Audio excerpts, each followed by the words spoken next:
The latest buzz in the keto and low-carb world has to do with a study which was recently published that suggests that erythritol may be the cause of heart attacks, strokes, and death.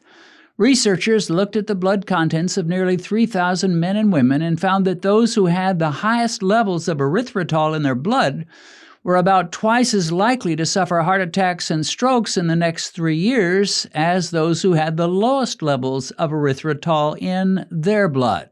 Although this research paper has just recently been published, it is already setting off shockwaves in the keto community. Some folks who have never trusted any kinds of non-sugar sweeteners are saying, "I told you so. I never trusted those sweeteners, and now we have proof that they come straight from the devil." For these folks, no other studies need to be done. This is positive proof they were right. And all the weak and pathetic and sad little people who used non-sugar sweeteners were fools. And they will often go beyond erythritol and condemn any and every non-sugar sweetener, past, present, and future. In their minds, they're all evil, and if you had the slightest sense, you would forsake them forever. Now, as you might guess, I'm not one of those people. To quote William Shakespeare, "Methinks thou protest too much." I'm not suggesting that there is no legitimacy to the concern about erythritol. Time will tell about that. Time and dozens of further and better studies. But this particular study has some serious problems with it. The first problem has to do with the people whose blood they analyzed. It seems as though they deliberately sought out the most unhealthy people possible. These folks did not represent a typical population group. Almost half their subjects had already had a heart attack. Over 70% had high blood pressure. Around 75% had coronary artery disease. Around 22% were type 2 diabetics, and probably many more were insulin resistant. And most of these folks were in their 60s and 70s. These researchers seemed to want to take some of the sickest and feeblest people they could find and do a study with them. They were looking at people who were approaching death's door and wondering if erythritol made a difference in getting them to that door any faster. Another problem with the study is that it was an association study, and association never proves causation. Using association, you could prove that using your glucose meter leads to amputations, heart attacks, and strokes, because what kind of people would use glucose meters? Diabetics would, and diabetics are far more likely to suffer amputations, heart attacks, and strokes than non-diabetics. Using association, you could show that fire trucks and firemen cause fires because whenever you see a major fire, you'll see fire trucks and firemen.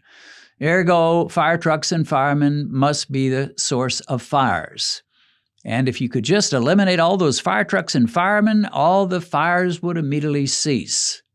You could demonstrate using association that metformin causes amputations and strokes because, well, diabetics are the ones that take metformin.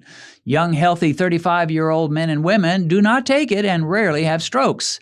So by that logic, throw your metformin in the trash and you're guaranteed to never have a stroke.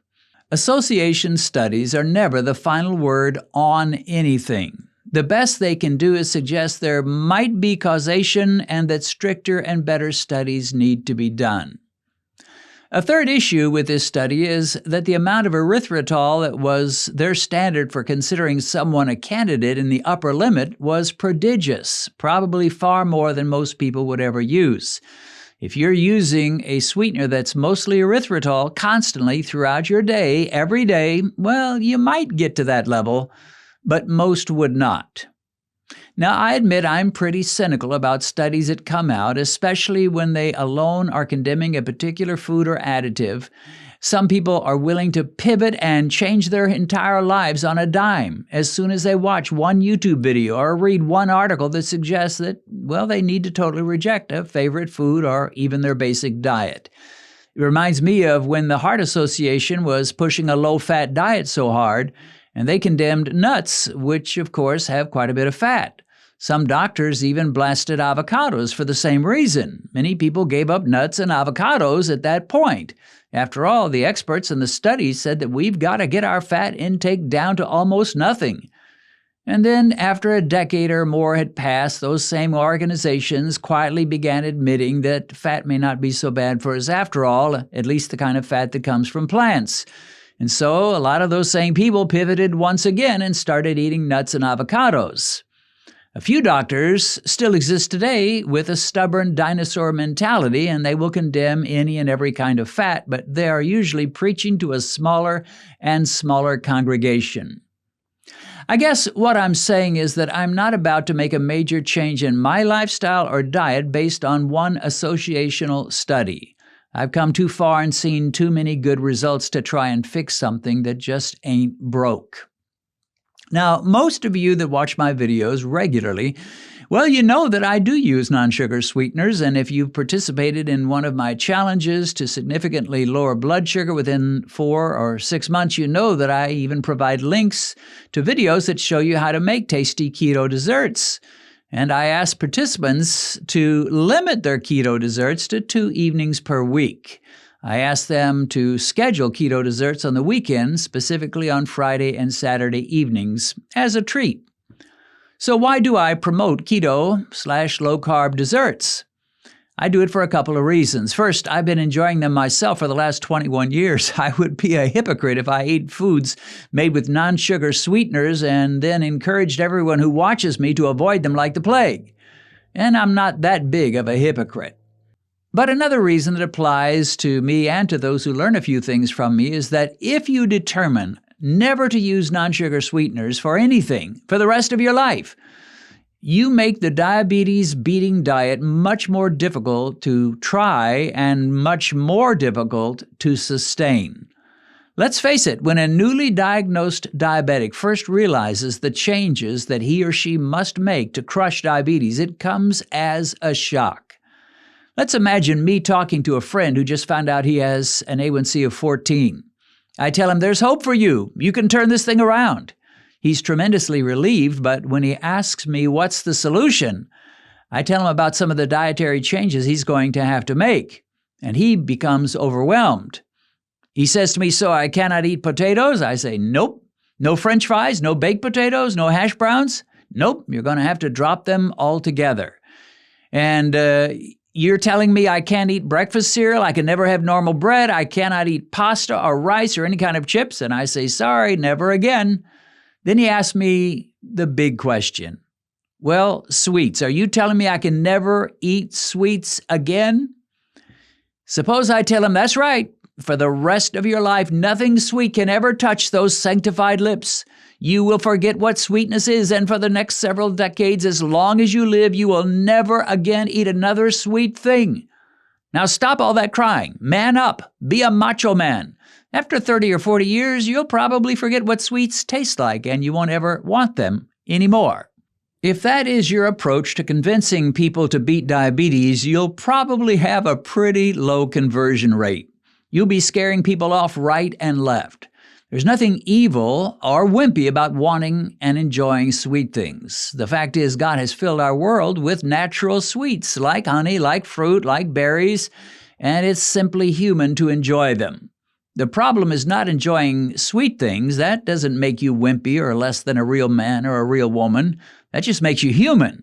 And when you get diagnosed as diabetic and you realize that sugar has to go, no question, well, there are numerous non-sugar sweeteners that can work for you.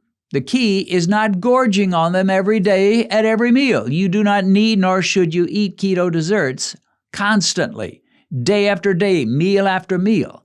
But to have them occasionally should not be a problem for most of us. Besides the fact that this research was merely an observational association study, it only addresses just one type of non-sugar sweetener, which is erythritol.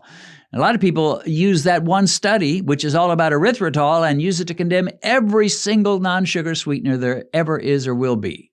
The truth is, there are numerous other non-sugar sweeteners, such as allulose, xylitol, stevia, monk fruit. Now, I will say most granulated monk fruit is going to have erythritol mixed in with it, so if you're going to buy monk fruit, you're probably going to have to buy the drops. But check your ingredients by all means, whatever you buy. There are some people, including doctors and nutritionists in the keto low-carb world, that absolutely hate any non-sugar sweetener. They see them as unnatural, unholy, and unnecessary. And anytime they hear any report or study, no matter how small, no matter how flawed, no matter how poorly done, if they see any study that casts a negative light on any non-sugar sweetener, they will pounce on it and magnify it for all it's worth.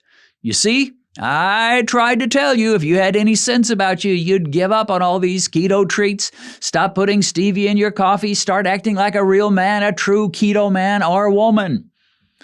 Well, there's a word for people like this whose minds have already been made up long before any study ever came out, and that word is bias, B-I-A-S, bias. The truth is, I don't buy it. Now, this study that we've been talking about is all about erythritol, and it is interesting, and I'll be curious to know what further studies on erythritol reveal. But I am not going to go screaming and running through my neighborhood shouting, "The sky is falling, the sky is falling." Nor am I planning to go through my pantry and throw out any sweeteners that contain erythritol. I will admit, however, that all this hoopla over the study has caused me to reevaluate my own use of non-sugar sweeteners in general. And I've come to realize I probably have depended on them more often than I needed to, and I do plan to cut back a bit. But I'm not going to stop using erythritol until more research has been done. I will, however, probably alternate the use of sweeteners using different ones.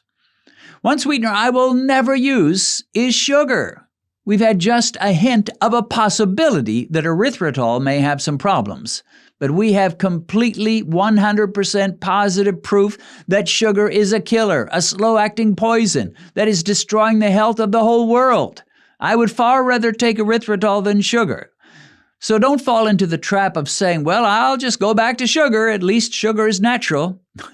Listen, my friend, there is nothing natural about consuming around 100 pounds of sugar and high fructose corn syrup every year of your life. My advice to diabetics is this: keep your eyes on the prize. Right now, your sky-high blood sugar and your raging insulin levels are destroying your body day by day. You are in a fight for your life, and if eating an occasional keto dessert on a Friday or a Saturday night is going to keep your diabetes busting going, then by all means do it. Once you get your glucose down and your insulin levels tamed, then decide whatever additions or subtractions to your diet that you need to make. But for right now, determine I'm going to go straight from point A, which is raging diabetes, to point B, which is the land of normal blood sugar levels. That is your goal, that is your focus, and let nothing turn you from it. Until you can leave a comment under one of the videos saying, "Hey Dennis, I made it. My last A1C shows I am now in the 5s club." And that is the time to say hallelujah. If you've recently been diagnosed with diabetes and you've just discovered this channel, let me recommend that you go to our uploads page, which will give you access to every diabetic video we've posted since we began. As you work your way through all our videos, I believe you'll find the help you need.